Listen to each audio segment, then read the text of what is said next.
যে প্রশ্নগুলো এসেছে এবং যে সুপারিশগুলো এসেছে তার একটু মন্তব্য করতে চাই, আর তারপরে আমার যে অভিমত সেটা আমি দিতে চাই আর কি। প্রথম আমি আমারটা বলবো না আগে আপনাদের ব্যাখ্যাটা দেব? আপনার যেটা মনে হয়। আচ্ছা আচ্ছা, আমি ব্যাখ্যাটাই দিই। আমি ব্যাখ্যাটা হলো যে পলিটিক্যাল পার্টিগুলো বোধ বিএনপি এবং আপনার আমাদের জাকারিয়া যেটা বলেছেন এনসিপি, আমি দুইটার সাথে একমত, এগুলো করা দরকার। কারণ প্রত্যেকটা আইডিয়া ইজ ওকে, কোনো সমস্যা নেই, আইডিয়া নিয়ে কোনো সমস্যা নেই, আইডিয়াটা যথেষ্ট গুরুত্বপূর্ণ। বাট ওই যে fair price, to ensure fair price for the farmers is very difficult. এটার জন্য আমরা বলছি যে কমিউনিটি অ্যাপ্রোচে মার্কেট অ্যাক্সেস ফার্মারকে যত আপনি বাড়াতে পারবেন তাহলে তো একটু বেটার হবে। এখন যেই আপনার মেহরাব যেটা বললেন যে আপনার প্রকিউরমেন্ট পলিসি সরকারের, এটা আমার ওয়ান অফ দ্য কনসার্ন। আমরা আসলে বলি যে কৃষির জন্য কাজ করতে যাই, কৃষকের জন্য কাজ করি, কিন্তু পলিসি লেভেলে আমরা সেটা করি না। তার কারণ হলো আমাদের যত আইন কানুন পলিসি হয় আমরা ওই সচিবালয়ে বসে বানাই, আমরা ফার্মার্সদের ইন্টারেস্টে দেখি না। ইভেন আজকে today we are talking about farmers, কিন্তু একজনও ফার্মার প্রতিনিধি নেই যে তার সমস্যাটা সে আমাদের সাথে শেয়ার করবে। তারা রিফর্মে কী চায়, সে কীভাবে চায় সাবসিডিটা, সে কীভাবে ফসলের দাম পেতে চায়, সে কীভাবে মার্কেটিং করতে চায়, এই শেয়ারগুলো আমরা করি না। তাতে করে হয় কি, সবসময় একটা জিনিস উপেক্ষিত থেকে যায়, কোনো পলিসিতেই আসলে ফার্মারের ইন্টারেস্টটা ঠিকমতো সার্ভ করে না। ওই যে প্রকিউরমেন্টে বললেন, দেখেন সরকার এবার ধানের প্রকিউরমেন্ট প্রাইস বললো 1440 টাকা, কিন্তু কৃষক অন অ্যান অ্যাভারেজ বিক্রি করছে 1000 টাকা। তাহলে তার তো প্রফিটের থেকে বেশি লস হয় ধান করে, তাহলে সে টাকাটা পাবে কোথায়? আপনি ধান প্রকিউরমেন্টের জন্য বললেন, আমরা বারবার বলেছি যে আপনি সরকারকে বলতেছি যে আপনি ধান ফর্মে প্রকিউরমেন্ট করেন। সেখানে সরকার বললো যে আমি 1 লক্ষ টন ধান কিনবো, বড় সিজনে আমার ধান হয়েছে 3.5 কোটি টন, সেখানে আমরা 1 লক্ষ ধানে কি ইম্প্যাক্ট হবে? তাও 1 লক্ষ কিনতে পারে নাই।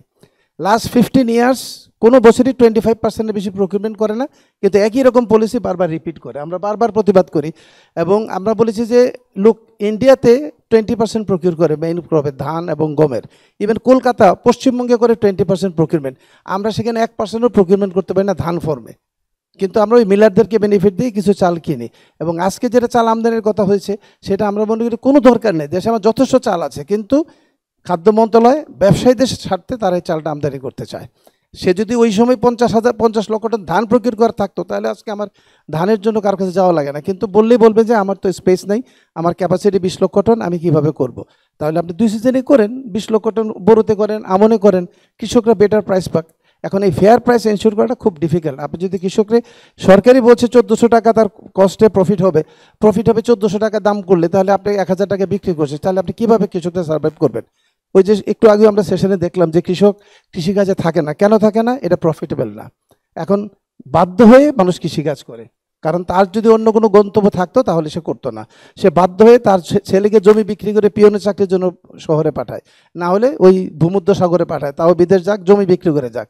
যদি লাভজনক হতো তাহলে কেউ কৃষিকাজ করতো না। এটা হলো আমার প্রথম ইস্যু। এবং আমরা মনে করি এই কৃষক নিয়ে বলতে গেলে কৃষকদের নিয়ে আলোচনা করতে হবে, তা না হলে এটার আনসার আসবে না। দ্বিতীয় প্রশ্ন আসছে জিয়াউল হক সাহেব যেটা বললেন যে আমাদের বীজ আমদানির বিষয়টা, এটাও আমি একটু ডিফার করবো এই কারণে, দেখেন আমরা যখন হাইব্রিড শুরু করি 2000 সালে, যদি ধরি যে আমাদের আমাদের একটা নতুন প্রযুক্তি, এই দেশে এই প্রযুক্তির আগে ছিলই না, চায়না থেকে প্রযুক্তিটা আসলো, আমরা প্রথমে 100% ধান বীজ আমদানি করি। তখন অনেক ক্রিটিসিজম আসছে যে আমদানি নির্ভর করে ধানের কি হবে। তা আমাদের বক্তব্য ছিল যে আমাদের টোটাল ধান বীজের যা রিকোয়ারমেন্ট তার হলো 1 থেকে 2% আমদানি হয়, তাতে আমার তো কোনো সমস্যা নাই। যদি আমি আমদানি বন্ধ হয়ে যায়, আমার তো বীজ আছে দেশে, পর্যাপ্ত বীজ আছে।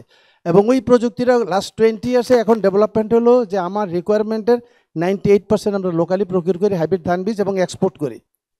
এটা আপনাদের জ্ঞাতার্থে বলছি, আমরা প্রতি বছরই কম বেশি হাইব্রিড এক্সপোর্ট করি ধান বীজ। আরও সুযোগ আছে, বাট আমরা এক্সপ্লোর করতে পারছি না, কমার্স মিনিস্ট্রি বা ফাইন্যান্স মিনিস্ট্রি বিভিন্ন প্রতিবন্ধকতার কারণে। আমরা একসময় 2010-এর আগে যদি দেখেন, হাইব্রিড এই যে সবজি, আজকে আমরা সারা বছর সবজি খাচ্ছি, হাইব্রিড সবজি বীজের 100% use to import. Bangladesh use to import 100%, net vegetable seed importing country ছিল। এখন আমাদের এত যা ডেভেলপ করেছে আমাদের স্থানীয়ভাবে, আমাদের লোকাল ইন্ডাস্ট্রি, এখন আমরা হাইব্রিড সবজি বীজ এক্সপোর্ট করি, ডেফিনেটলি ইম্পোর্ট করি, কারণ সব বীজ আমার এখানে হবে না। এখানে আপনি কম্পারেটিভ অ্যাডভান্টেজ চিন্তা করতে হবে। আমি যে ফুড ইম্পোর্ট করি ইটস ট্রু, কিন্তু এই ফুড ইম্পোর্টটা কোথায় করি? 7 মিলিয়ন মেট্রিক টন আমাকে গম আমদানি করতে হয়, কারণ আমার আরবানাইজেশনের কারণে, আমার ইন্ডাস্ট্রিয়ালাইজেশনের কারণে আমার এত গমের ব্যবহার বেড়েছে, রুটি বনরুটি আটা এই গার্মেন্টস ফ্যাক্টরির জন্য। এই পরিমাণ গম তো আমরা কখনোই করতে পারি নাই। আমরা এখন 10 থেকে 12 লক্ষ টন গম উৎপাদন করি, হাইয়েস্ট এক বছর 17 লক্ষ টন হয়েছিল এই দেশে, কারণ শীত কমে যাওয়ার কারণে আর গম হচ্ছে না। সো অল্টারনেটিভ হলো আমরা ভুট্টাতে চলে গিয়েছি। এখন একসময় আমাদের ভুট্টা ছিল 0, এখন প্রায় 50 থেকে 55 লক্ষ টন ভুট্টা হচ্ছে। এই টোটালটাই আবার চলে যাচ্ছে আমাদের ফিড ইন্ডাস্ট্রির জন্য। এখনও আমদানি হয়, ইট ইজ নট 50%। এখন আমার 16 থেকে 17 লক্ষ টন ভুট্টা আমদানি হয়, না হলে তো সবটাই আমদানি করা লাগতো। এখন প্রশ্ন হলো যে আমি বীজ আমদানি করবো কিনা। আমি যদি 1 কেজি বীজ আমদানি করে ভুট্টা বীজ সে $2, আর যদি না করি আমাকে 500 কেজি ভুট্টা আমদানি করতে হবে, তাতে লাগতে হবে আমার $10,000, so which is better for me. আমরা মনে করি যে বীজ আমদানি করলে এতে আমার কোনো ক্ষতি নাই, আমি প্রোডাকশন করতে পারলে আমার লাভ হচ্ছে, ইকোনমিটা রিভাইভ করছে। এবং কৃষক এখন ধান না করে ভুট্টা প্রেফার করছে, কারণ গত 5 বছরের ট্রেন্ড বলছে যে ভুট্টার দাম প্রতি বছর বাড়ছে, বাইব্যাক গ্যারান্টেড আছে, সে বিক্রি করতে পারছে। এবং নতুন একটা কনসেপ্ট আসছে যে আপনার সাইলেজের ক্ষেত্রে এখন ভুট্টা 40 দিনে ভুট্টা কাজ করে কৃষক বিক্রি করে দিচ্ছে, এটা তো তার লাভ হচ্ছে।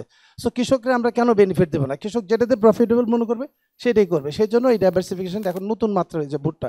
আলুর ক্ষেত্রে যেটা বললেন ইজ ট্রু। দেখেন আমরা সরকার কি করি, কৃষকদেরকে উৎসাহিত করি আলু করো, পেঁয়াজ করো, কিন্তু কৃষি মন্ত্রণের কাজটা কি, উৎপাদন করার পরে চুপচাপ বসে থাকবে, যখন দাম কমে যাবে আর কৃষি মন্ত্রণের কোনো অ্যাকশন নাই। আপনি সরকারের উৎসাহিত হয়ে আমি পেঁয়াজ করলাম, যখন দাম কমে গেল আমরা এত চিৎকার করলাম, কিন্তু সরকার কোনো ভূক্ষেপ নাই। ওই কৃষক কেন আত্মহত্যা করতে হলো আজকে মেহেরপুরে, আপনি তাকে প্রোটেকশন কোথায় দিলেন, তার প্রাইস সাপোর্টটা কোথায় দিলেন? সুতরাং পলিটিক্যাল পার্টিদের কাছে আমাদের এটাই বক্তব্য যে আপনাদের প্রাইস সাপোর্টটা কীভাবে হবে এটা আমাদের নিশ্চিত করতে হবে, যাতে কৃষক তার উৎপাদিত পণ্য করে লস না করে। আজকে টমেটো আমদানি করে আমাদের ঠিক, কিন্তু এটা কিন্তু সিজনের না, অফ সিজনে সামার টমেটো। 20 বছর আগে দেশে সামার টমেটো ছিলই না, তখন আমদানি করেও পাওয়া যায়নি। বাট এখন প্রযুক্তি আসছে, লোকালিও করছে, কিন্তু আমাদের এখন ফুড হ্যাবিট চেঞ্জ হচ্ছে, আমাদের ইনকাম বাড়ছে, আমরা এখন সামারেও টমেটো খেতে হবে, সামারেও শশা খেতে হবে। শশা অবশ্য এখন সারা বছর আমাদের হয় হাইব্রিডের কারণে, কিন্তু কিছু কিছু ফসল আমাদের সবজি আমদানি করতে হয়, যেমন ক্যাপসিকাম অফ সিজনে আমদানি করেন, খুব এক্সপেন্সিভ। সিজনে আমরা উৎপাদন করে দেখেছি ভোলাতে 10 টাকা কেজি বিক্রি করতে পারে না কৃষক, কারণ এত ফলন হয়, সবাই তখন ফসল করে, যাবে কোথায়? এখন স্টোরেজের সমস্যা যেটা হলো যে টমেটো কিন্তু ইচ্ছা করলে আপনি 5 থেকে 7 দিনের বেশি সেলফ লাইফ নাই যে আপনি স্টোরেজ করে রাখতে পারবেন। ম্যাক্সিমাম 10 to 15 ডেজের ভিতরে মার্কেটিং করতে পারবে, টমেটো ফর্মে আপনি রাখতে পারবেন না, চাইলেও পারবেন না, স্টোরেজ হলে হবে না। আপনি এটাকে যদি প্রসেস করেন, অ্যাগ্রো প্রসেসিংকে পাল্প রাখতে পারেন, সারা বছর আপনি ব্যবহার করবেন। ওই ইন্ডাস্ট্রিটা আমরা এখন চাচ্ছি যে অ্যাগ্রো প্রসেসিং, আপনি ভ্যালু চেইনটা যদি ডেভেলপ না করতে পারেন তাহলে কৃষকের কিন্তু ফেয়ার প্রাইস আপনি এনশিওর করতে পারবেন না। টমেটোকে কীভাবে প্রসেস করা যায়, ভ্যালু চেইন ডেভেলপ করা যায়, যাতে করে পাল্প আকারে পাওয়া যায়, যাতে আমি পাল্পটা কিনে রান্না করে খেতে পারি, আমাকে টমেটোর পিছনে দৌড়াতে হয় না, তখন কিন্তু সামারে এত টাকাতে আমার টমেটো কিনতে হয় না। এই জায়গাগুলো আমাদের খুব গুরুত্ব দিয়ে কাজ করতে হবে, তা না হলে কিন্তু আমরা পারবো না। দিচ্ছি আমি আমার বক্তব্য কেন আমরা পারি না, যেটা আপনি বললেন যে আমার প্রথম হইলো যে আমাদের ডাটাটা খুব দুর্বল। আমরা মনে করি আমাদের এগ্রিকালচার ইনফরমেশন সিস্টেমে ডাটা দুর্বল। সরকারি লোকজন তার নিজের টেনিউরটাকে ভালো রাখার জন্য সচিব হোক আর ডিজি হোক, তার সময় 2 টন বেশি হয়েছে এটাই সে বলবে, না হইলেও সে বলে যাবে। এই জায়গায় এই তথ্যগুলো ঠিক থাকে না বলে আমাদের পলিসি ঠিক হয় না, এই জায়গায় আমাদের কাজ করা রাখবে। আর দ্বিতীয় হলো যে আমাদের অ্যাটিচিউড টুয়ার্ডস প্রাইভেট। এগ্রিকালচারের কিন্তু এখন 90% কাজই প্রাইভেট করে, কিন্তু এই রিকগনিশনটা সরকার দিতে চায় না। সরকারি লোকজন মনে করে যে প্রাইভেট তো বিজনেস করে, but they are contributing in the economy. For example যদি দেখেন সিডের ক্ষেত্রে, আমি 2005 সালে এগ্রিকালচারে জয়েন করি, তখন যে টোটাল সিড ছিল, বিএডিসির কথা বলছেন, বিএডিসি লেস দেন 5% ফর্মাল বীজ সাপ্লাই করতো টোটাল যে রিকোয়ারমেন্টের। আমার প্রায় 12 লক্ষ টন বীজ প্রয়োজন হয়, তাতে মাত্র 50,000 টন সাপ্লাই ছিল বিএডিসির, সব আলু ধান মিলে। কিন্তু প্রাইভেট সেক্টর তখন অল্প কিছু বীজ শুধু সবজিতে আসে। 1993-তে যখন আপনার এই বিএনপির আমলে প্রথম বীজ নীতিমালা হয় এই দেশে, তখনই কিন্তু এই দেশে একটা ব্রেক থ্রু হয়, প্রাইভেট সেক্টর ইনভেস্টমেন্ট বাড়তে থাকে। আজকে প্রাইভেট সেক্টর টোটাল ফর্মাল সিডের 70% সাপ্লাই করে, whereas বিএডিসির সাপ্লাই হলো লেস দেন 30%। তার মানে বিএডিসি কিন্তু তার চেয়ে 3 টাইমস বাড়লেও টোটাল সেক্টরে এখন প্রাইভেট সেক্টর 70% সাপ্লাই করে। হাইব্রিড রাইসের ক্ষেত্রে 95% প্রাইভেট সেক্টর, হাইব্রিড ভেজিটেবল সিডের ক্ষেত্রে 100% প্রাইভেট সেক্টর, ভুট্টার ক্ষেত্রে 100% প্রাইভেট সেক্টর, পাট বীজের 85% প্রাইভেট সেক্টর। তাহলে এই যে প্রাইভেট সেক্টর কন্ট্রিবিউট করছে, আপনি তাদেরকে সেই ফেসিলিটিসগুলো দিচ্ছে না, তাদেরকে এক্সপানশনের সুযোগ দিচ্ছে না, তাহাতে করে ব্যবসা হচ্ছে না। ওই অ্যাটিচিউডটা সরকারে যে এত ব্যবসা করে, আরে ভাই ব্যবসাটা কার করে? নিজের পয়সায় করে, ব্যাংক থেকে লোন নিয়ে করে। আর তোমার সরকারি প্রতিষ্ঠান তো সরকারের বেতনে চলে, তাহলে আমি কেন আমার পাবলিক প্রতিষ্ঠানটাকে এফিশিয়েন্ট করছি না? রাদার দেন এটাকে আমি বোঝা টানতেছি, বরং আরও ক্ষতি করতেছি। একটা fair price, fair playing field হচ্ছে না, এই যে একটা সমস্যা আমাদের। এই জন্য ট্যাক্স বেটের ক্ষেত্রে একটা খুব বড় সমস্যা আছে। আমি একটু আগে সেশন শুনতেছিলাম, এগুলো শুনতে হবে, এগুলো না হলে আপনার রিফর্ম হবে না। যে ট্যাক্স বেটের খুব এক্সাম্পল দিয়ে বলতে চাই, কারণ ট্যাক্স বেটের যে কী কেলেঙ্কারি হয়, খুব এক্সাম্পল দেখেন, আমরা মরিচের বীজ আমদানি করি, যখনই সিড হিসাবে বা ধনিয়ার বীজ আমদানি করতে চাই, বলে যে এটা মরিচের ট্যাক্স দিতে হবে, এটার জন্য এক্সট্রা কী বলে কোড নেই, এইচএস কোড নাই। তাহলে মরিচের বীজ আর মরিচের দাম কি এক হইলো? সিড দিয়ে তোর মশলা হবে না, কই এটা মশলা তৈরি করবে। তা আমি বললাম যে ভাই ধনিয়া আনবো, এই দেশে আপনি এখন সারা বছর ধনিয়া পাই, একসময় কিন্তু আমাদের সামারে কোনো ধনিয়া হতো না। আমরা 10 টন বীজ দিয়ে শুরু করেছিলাম, ট্রাই করেছিলাম 2010 সালে। এখন আমাদের প্রায় 450 থেকে 500 টন ধনিয়ার বীজ বাংলাদেশে আমদানি হয়, যেটা আমরা সারা বছর এখন ধনিয়া পাই। এই ধনিয়ার বীজ আমদানি করতে গেলে এনবিআর বলবে যে না, ধনিয়া মশলা ট্যাক্স দিতে হবে। এখন সিড হলো এটা ট্রিটেড আইটেম, এটা কি আপনি মশলার সাথে কেন কম্পেয়ার করবেন? প্রতি বছর মন্ত্রী ডিউ লেটার লিখলে চেঞ্জ করে, পরের বছর আবার একই আইন হতে যায়, আবার বইয়ে আগের মতো একই থাকে, এইচএস কোড চেঞ্জ হবে না। এই প্রত্যেক বছর এই বাহাস করতে করতে আমরা এখন টায়ার্ড হয়ে গেছি। আমি এগ্রিকালচারে কাজ করে 15 বছর চেষ্টা করেও এগুলো সলিউশন করতে পারি না। একটা উদাহরণ দিই, লাস্ট আমরা যখন এনবিআর চেয়ারম্যান আমার জুনিয়র ছিল, আমি বললাম যে ভাই মরিচের বীজ আর মশলা মরিচ তো এক না। কয় স্যার আমি কিছু করতে পারবো না, আমার নিচে থেকে এটাই বলা হয়েছে। কিন্তু যখন টাকা দিয়ে দিয়েছেন তারপরে আবার রিলিজ হয়ে গেছে, সেটা তো চেয়ারম্যান জানেন না। আপনি এটা হলো যে নিচের লেভেলে টাকা দিলেই সব জায়েজ, কিন্তু টাকা না দিলে আপনার জন্য আইন কানুন আছে। সুতরাং এই ট্যাক্সের ভ্যাটের খুব সমস্যা। ইদানিং গেলে একটা সমস্যা হচ্ছে যে আপনি ধরেন এক এক বীজ এক একটা দাম হবে। টমেটোর বীজ কোনোটা 30,000 আছে, কোনোটা 1 লক্ষ টাকা আছে। এখন আপনি যখন বীজ আমদানি করলেন মরিচের বীজ, আপনাকে ওই হাইস্ট যে বীজটা আছে হাইব্রিড, সেটার দামে আপনাকে দিতে হবে। তা আপনার কষ্ট এইভাবে বেড়ে গেল, তা আপনি কোথায় যাবেন? এই যে অ্যানামেলিসগুলো ট্যাক্স ভ্যাট নিয়ে আমরা এনবিআরের সাথে ফাইট করছি, যে আপনি প্রাইসটা কোট করা আছে, এলসিতে প্রাইস আছে, সেই প্রাইস আপনাকে দেওয়া যাবে না, আপনাকে বাজারের সর্বোচ্চ মূল্যটা আপনাকে দিতে হবে।